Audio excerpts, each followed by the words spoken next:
Leo tutaangalia namna au jinsi ambavyo tamthilia hii ya Choice imekuwa ni kivutio cha watu wengi, na leo tutakuwa tukijadili ni kwa kiasi gani umeweza kujifunza kupitia tamthilia hii hapa ya Choice.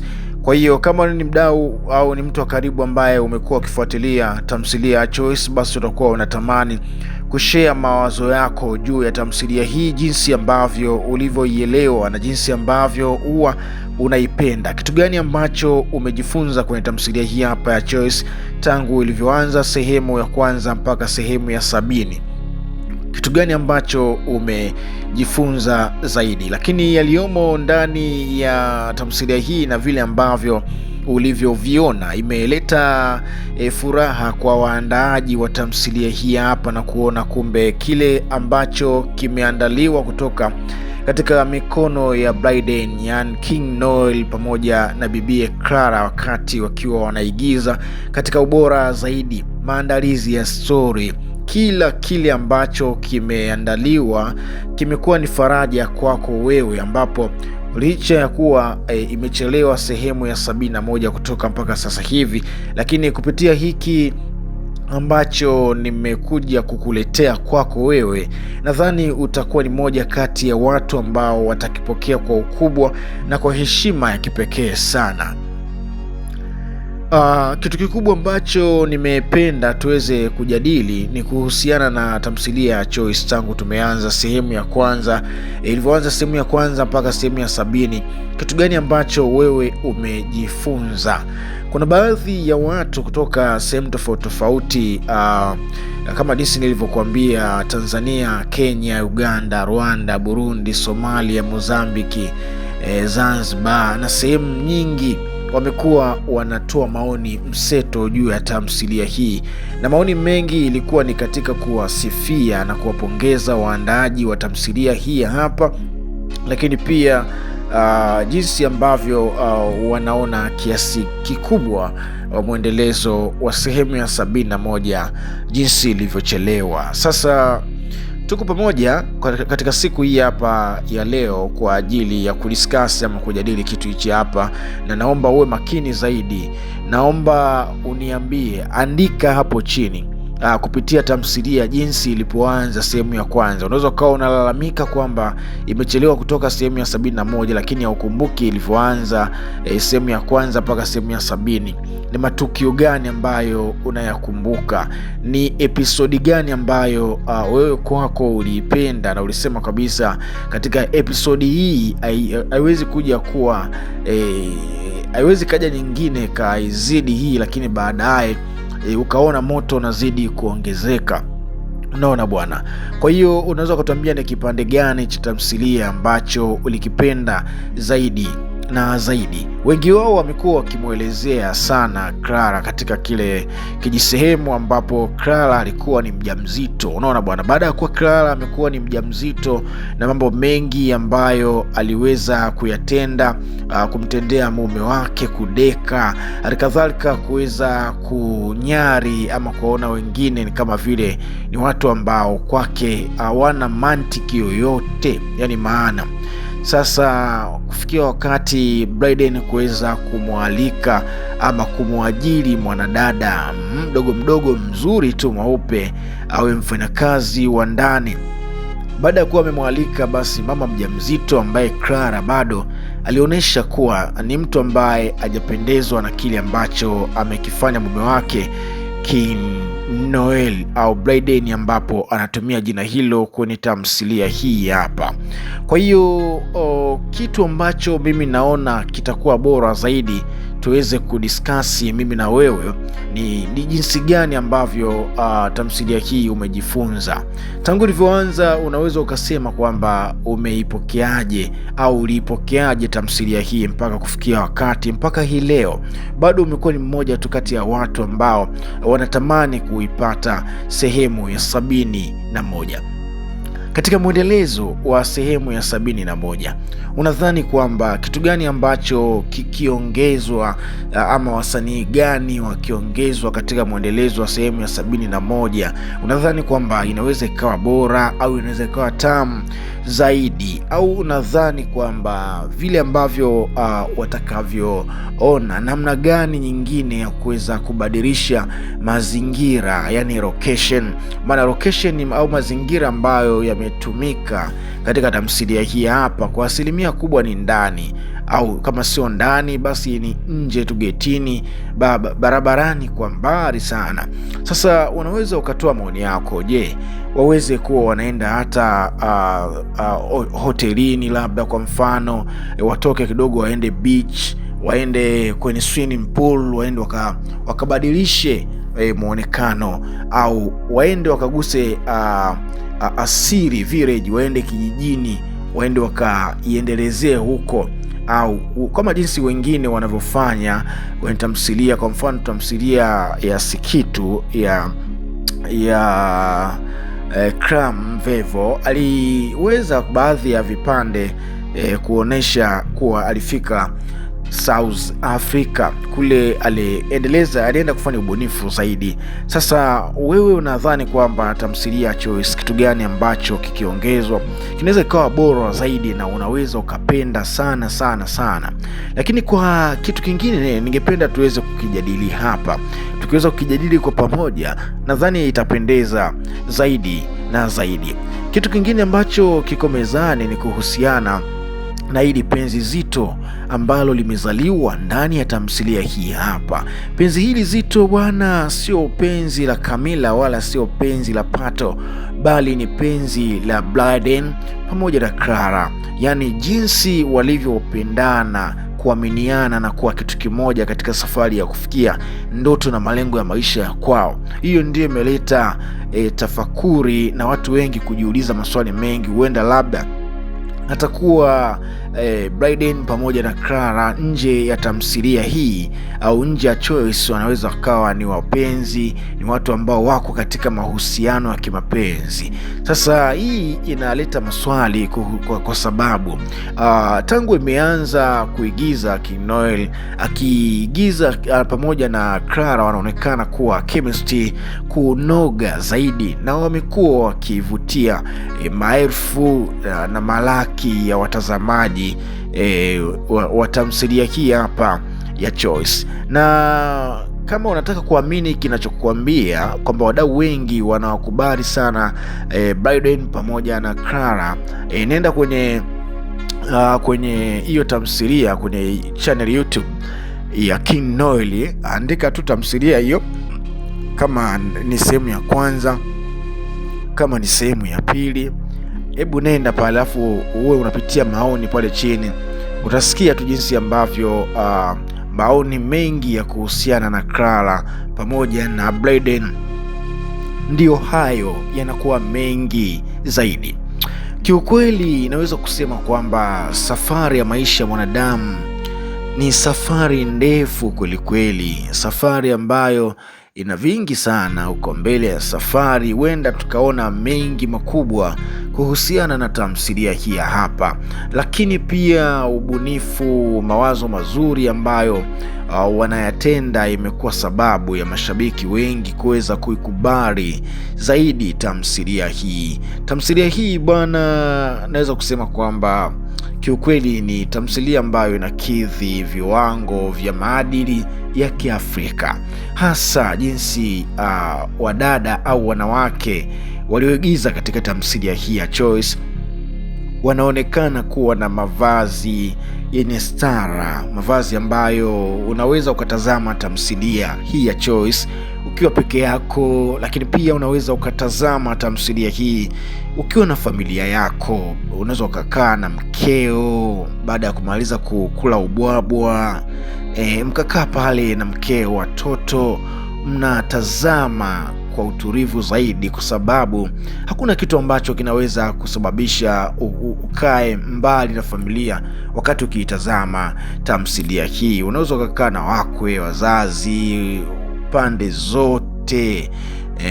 Kwa hiyo hii ni sifa ya mtunzi wa story kuweza kupangilia, kwa sababu watu wanataka kujifunza siku zote, na ukiwa unafundisha watu alafu au momonyoi msingi wa maadili ya watu husika, hiyo inapendeza zaidi. Japokuwa kuna mitazamo mingi ambayo imekuwa pande mingine inakuwa chanya, pande mingine inakuwa hasi, lakini upande wa tamthilia hii ya Choice naona kabisa chanya inakuwa katika viwango vikubwa zaidi.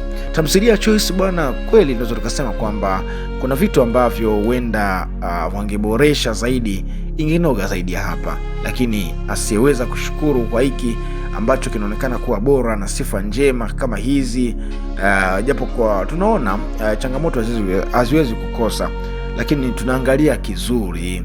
Unaona bwana, kizuri bwana, tamthilia hii ina maadili, ndilo jambo ambalo mashabiki wengi wamekuwa wanapenda zaidi. Na kitu kingine ambacho wamekuwa wakijadili kwa kiasi kikubwa kuhusiana na Pato bwana, ni mwigizaji ambaye kiukweli coming good artist, yani ni msanii ambaye amechipukia kwa hivi sasa, lakini amekuja vizuri, a very good talent, ana perform katika kiwango ambacho kuna watu wako kwenye game kwa muda mrefu, lakini jinsi ambavyo anavyofanya Pato anaonyesha kabisa kugusa watu wengi sana.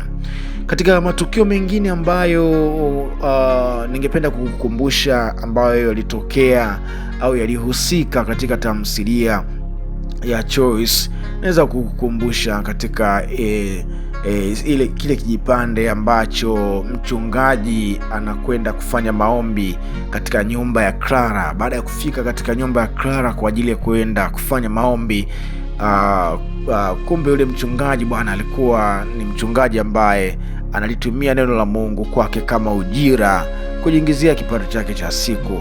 Anafanya maombi ambayo ukimtazama kwa imani yako wewe, unaamini katika maombi hayo, kwako wewe inakuwa haina madhara, kwa sababu unaamini kupitia maombi, unaamini yule Mungu, maana kwamba imani yako inakuponya. Kwa hiyo hata kama yule bwana alikuwa akiomba tofauti, lakini mtu mwenye imani yake alikuwa anatazama na kuweza kupokea kama maombi yatokayo kwa Mungu, maombi yenye nguvu makali ya kama upanga ukatao kuwili. Lakini kumbe mchungaji yeye hakuwa katika malengwa hayo ambayo mtumishi wake alikuwa ana maono nayo. Utofauti ukawa hivyo mpaka kufikia wakati mchungaji anaenda anajifunza, na anasema kabisa kwamba anatumia neno kuweza kupata riziki ama mkate wa siku. Kiukweli yule mchungaji, japokuwa alikuwa amekaa au amecheza katika pati ya kuonekana mbaya, lakini katika upande wa performance aliweza kuperform vizuri. Naona bwanani aliweza kukaa kwenye kiti chake na akaenea kama kauli mbiu ya Paul Christian Makonda. Huyu kwa sasa ni waziri wa sanaa, utamaduni na michezo. Unaona bwana, wakati amekwisha kuchukua nafasi hiyo au kupewa nafasi hiyo, akiongea na baraza lake na naibu wake, alisema kwamba hakikisha unakaa kwenye kiti chako unaenea. Usipoenea kwenye kiti chako, maana kwamba kuna vitu vingine vitapungua. Na yeye Christian Paul Makonda hataki kuona vitu vinapungua wakati wa uongozi wake. Huo ulikuwa ni mfano tu, lakini tukiendelea katika upande wa huyo mchungaji, kiukweli aliweza kuigiza katika ubora wa hali ya juu. Unaona bwana, na kipande ambacho nakikumbuka nikukumbusha na wewe, na utakuwa utaniandikia hapo chini unakumbuka kipande gani, kile kipande ambacho Clara amekwisha kutapeliwa na yule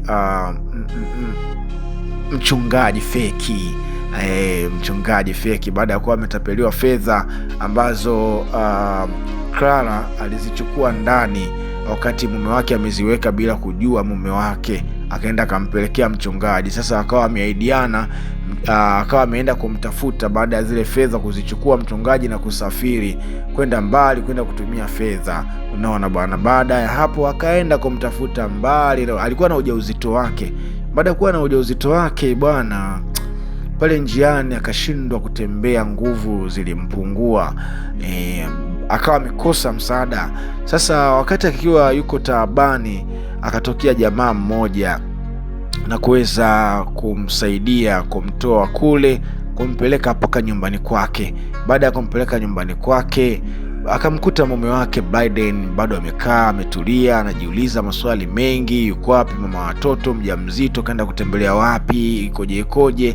Dakika kadhaa namuona mke wake analetwa na Mwamba.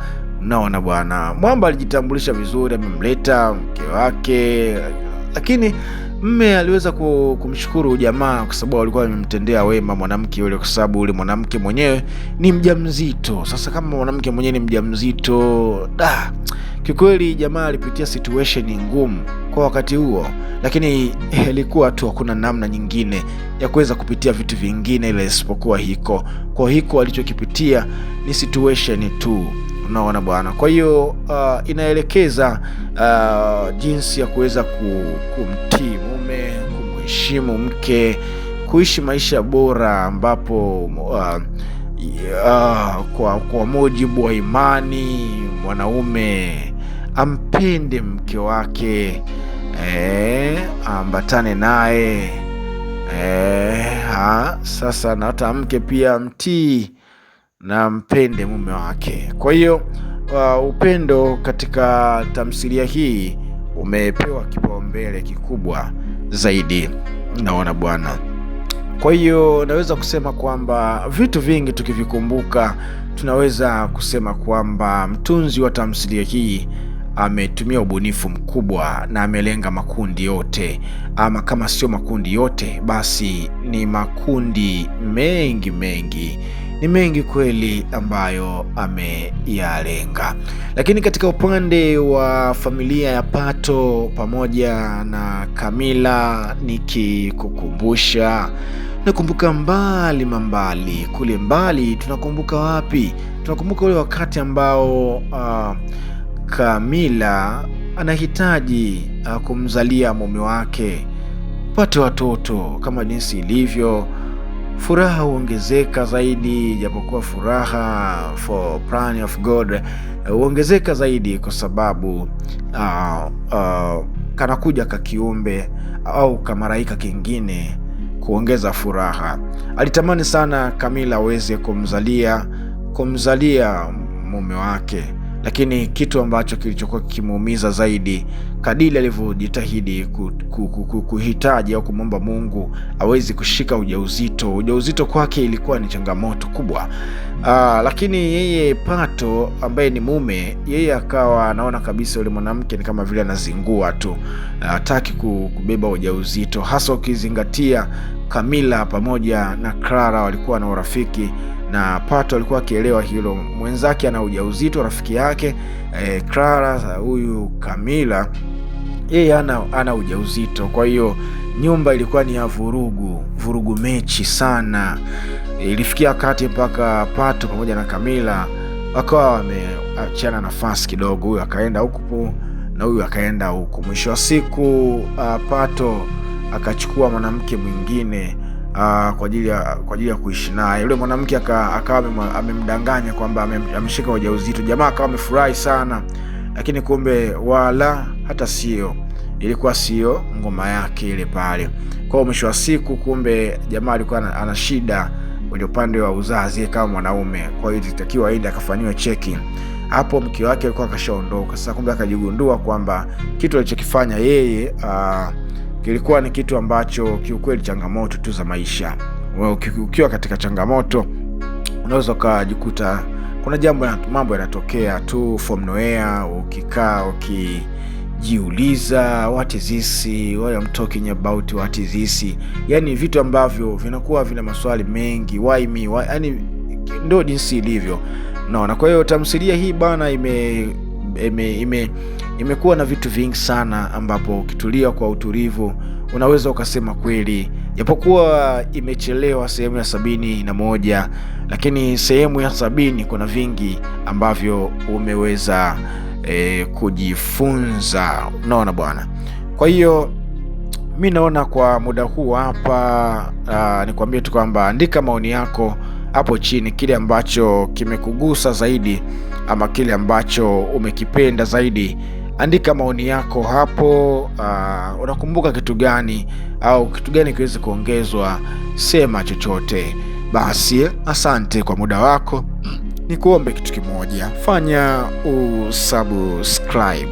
Ndio, fanya usubscribe. Hapo chini ya video hii kuna neno limeandikwa subscribe. Ukibonyeza hilo utakuwa ni moja kati ya fans na utakuwa ukipokea notification ukitani on kwa kwanza kuweza kutazama kila aina ya kazi ambazo tutazokuwa tunazipandisha kupitia channel hii. Nikushukuru sana wakati huu, nikutakia wakati mwema hadi wakati mwingine. Bye bye.